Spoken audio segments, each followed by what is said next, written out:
The killing of Daunte Wright during a traffic stop by a white officer has sparked several nights of protests in the Minneapolis region, and it's rekindling demands to remove police officers from traffic enforcement.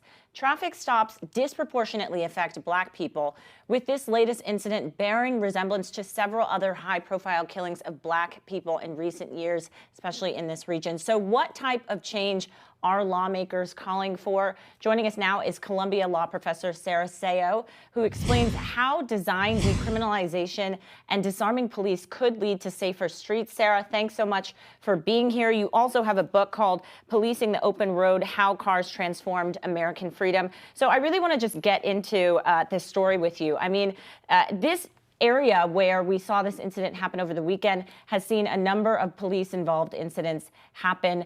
Why is it, how is it that three armed officers were approaching a man for a traffic violation? I mean, how could this happen, especially in the climate that we're in right now? That's because as American society, has delegated traffic law enforcement to armed police officers. And so they're the ones who are pulling over cars for every traffic violation, from the minor to an expired registration tag or a broken taillight to criminal infractions like reckless driving. They're the ones that we've tasked with this enforcement of traffic laws. Professor, I'm wondering if there's a way that we can look to other societies around the world and how they handle traffic stops and how they handle policing. Is this, in your opinion, done anywhere well? Should we model after any other areas of the world? Well, for one thing, police officers in the United States are more armed than others in other countries. And the second thing is, in Europe, they use automated enforcement technologies much more than we do to catch speeding, which is one of the major causes of accidents. Another way that cameras are used are for red lights intersections.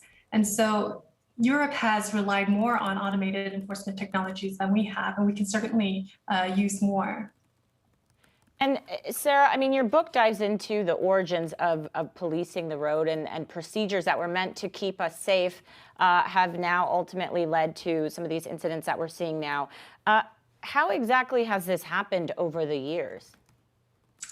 Well, it's a long history that goes back to the very early years of the automobile, where as soon as mass-produced cars rolled off assembly lines, there was a problem of public streets and highways being overwhelmed with cars, traffic, and fatalities. And so local governments enforced traffic laws to promote public safety on the road. The problem was every driver violated one of these roads. We all speed, for example. And so they turned to the police to enforce these laws. And then as soon as Black Americans started driving and owning cars in significant numbers around the late 1930s, the police started to use minor traffic violations to abuse them on the road. And so we see the intersection, to use a vehicle pun, we see the merger of the history of racialized policing, the history of traffic enforcement, and the history of modern policing that's developed in response to the dangers of the automobile, all coming together.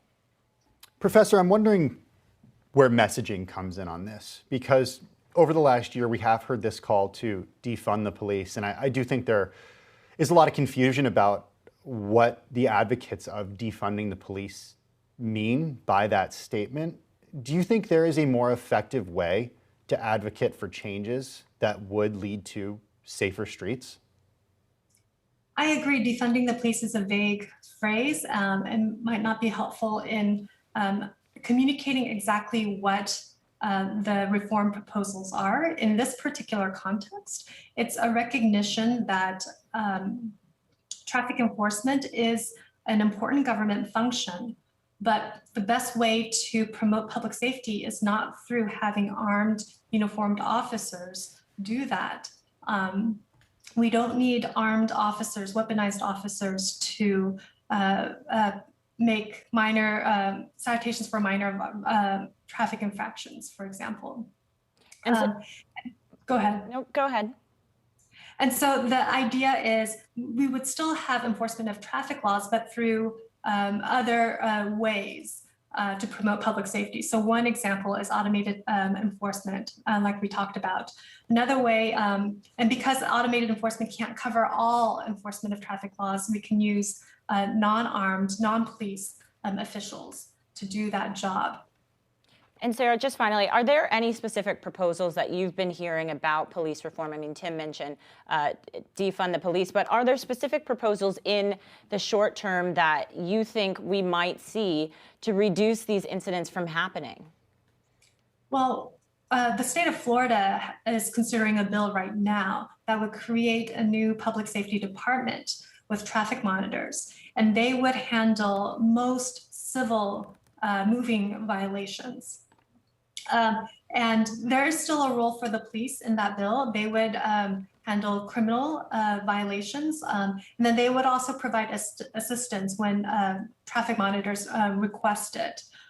So they would handle the more dangerous situations, but for the vast majority of the routine civil violations, we don't need armed, uniformed officers to do that.